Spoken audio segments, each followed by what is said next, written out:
18வது இந்த ஸ்லோக பார்க்கலாம்.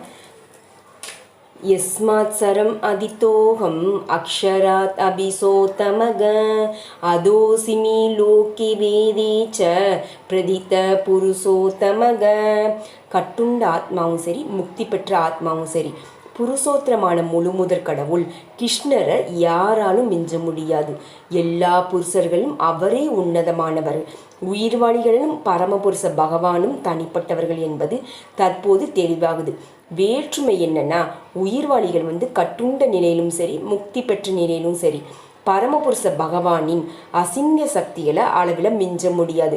முழுமுதற் கடவுளும் உயிர்வாளிகளும் சமநிலையில் உள்ளவங்க, இல்லைன்னா எல்லா விதத்திலும் சமமானவர்கள் என்று நினைப்பது தவறு. அவர்களுக்கு இடையில எப்போதும் உயர்வு தாழ்வு இல்லை. உத்தமை என்னும் சொல்லு மிகவும் முக்கியமானது.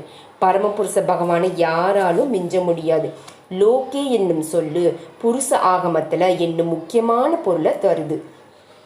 முழுமுதற் கடவுளின் பரமாத்மா என்னும் தன்மை வேதங்களிலும் விவரிக்கப்படுது. உடலிருந்து வெளிவரும் பரமாத்மா அருவ பிரம்ம ஜோதியில நுழைகிறாங்க. அதன் பிறகுதான் அவர் தனது ஆன்மீக அடையாளத்துடன் தனது ரூபத்தில் வீற்றிருக்கார். அந்த பரம்பொருள் பரமபுருஷரின்னு அழைக்கப்படுறாங்க. இதன் அர்த்தம் என்னன்னா, பரமபுருஷர் பிரகாசத்தின் இறுதியாக விளங்கும் தனது ஆன்மீக தேஜஸை வெளிப்படுத்தி அதனை பரவ செய்கிறாங்க. அந்த பரமபுருஷர் எல்லாரின் இதயத்திலையும் பரமாத்மாவின் உருவில் வீற்றிருக்காங்க. சத்தியவதிக்கும் பராசரருக்கும் மகனாக அவதரித்த அவர் வியாச தேவராக வேத ஞானத்தை விளக்குகிறார். 19வது ஸ்லோகம். யோ மாம் ஏவம் அசமுடோ ஜானாதி புருஷோத்தமம் சா சர்வ வித்த பஜதி மாம் சர்வபாவேனை பாரத.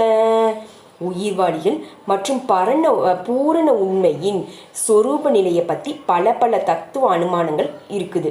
தற்போது இந்த ஸ்லோகத்தில் பகவான் கிருஷ்ணரே புருஷோத்தமர் என்பதை அறிபவங்க எல்லாவற்றையும் தெரிஞ்சவங்களா ரொம்ப தெளிவாக முழுமுதற் கடவுளை விளக்குறாங்க. பக்குவமில்லாத அறிவாளி பூர்ண உண்மையற்ற வெறும் கற்பனை செய்து கொண்டே போகிறாங்க. ஆனால் பக்குவமான அறிஞர் தனது மதிப்புமிக்க நேரத்தை வீணடிக்காமல் பரமபுருஷரின் பக்தி தொண்டில் கிருஷ்ண உணர்வில் நேரடியாக ஈடுபடுறாங்க. பகவத்கீதை முழுவதுமே இந்த உண்மை ஒவ்வொரு அடியிலும் ஆணித்தரமாக உறுதி செய்யப்படுது. இருந்தாலும் பகவத்கீதைக்கு விளக்க உரையை எழுதும் பல பிடிவாத கருத்துரையாளர்கள் பரம பூர்ண உண்மையையும் உயிர்வாளியையும் ஒன்றாக சமமாக கருதுறாங்க. அதிகாரியிடமிருந்து புரிந்து கொள்ளக்கூடியவங்களாக இருக்கணும். வெறும் ஏட்டளவில் கற்பனை செய்யக்கூடாது. உயிர்வாளிகள் எப்போதும் புருஷோத்திரமான முழுமுதற் கடவுளுக்கு கீழ்ப்படிந்தவர்கள் என்பதை அடக்கத்துடன் பகவத்கீதையிலிருந்து கேட்டறியணும். யார் ஒருத்தர் இதனை புரிந்து கொள்ளக்கூடியவங்களோ அவங்க வேதங்களின் நோக்கத்தை அறிந்தவங்க.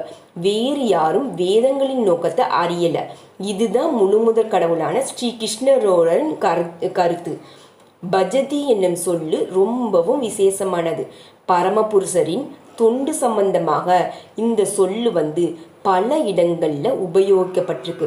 பகவானின் பக்தி தொண்டுல பூர்ண கிருஷ்ண உணர்வில் ஒருவர் ஈடுபட்டிருந்தாங்கன்னா அவங்க வேத ஞானம் முழுவதையும் புரிந்து கொண்டவங்களாக தெரியப்படணும்.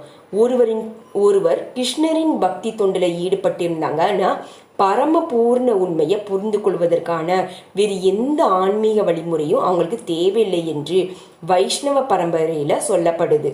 அவங்க ஏற்கனவே பக்குவ நிலைக்கு வந்துட்டாங்க. ஏன்னா அவங்க பகவானின் பக்தி தொண்டில் ஈடுபட்டிருக்காங்க. அறிவின் ஆரம்ப வழிமுறைகள் எல்லாமே அவங்க கடந்து விட்டாங்க. ஆனால் யாராவது பல்லாயிரக்கணக்கான பிறவைகளில் கற்பனை செய்த பிறகும் கிருஷ்ணரே முழுமுதற் கடவுள், நம்ம அவரிடம் சரணடைய வேண்டும் என்று கருத்தினை புரிந்து கொள்ளலைன்னா அவங்க பல வருடங்களாக பிறவிகளாக அவங்க செய்த கற்பனை விசாரங்கள் எல்லாமே உபயோகம் இல்லாததா கால விரயம் மட்டும்தான் அவங்க செஞ்சுட்டே இருக்காங்க. ஹரே கிருஷ்ண கிருஷ்ண கிருஷ்ண ஹரே ஹரே ராம ராம ராம ஹரே ஹரே ஹரே கிருஷ்ணா.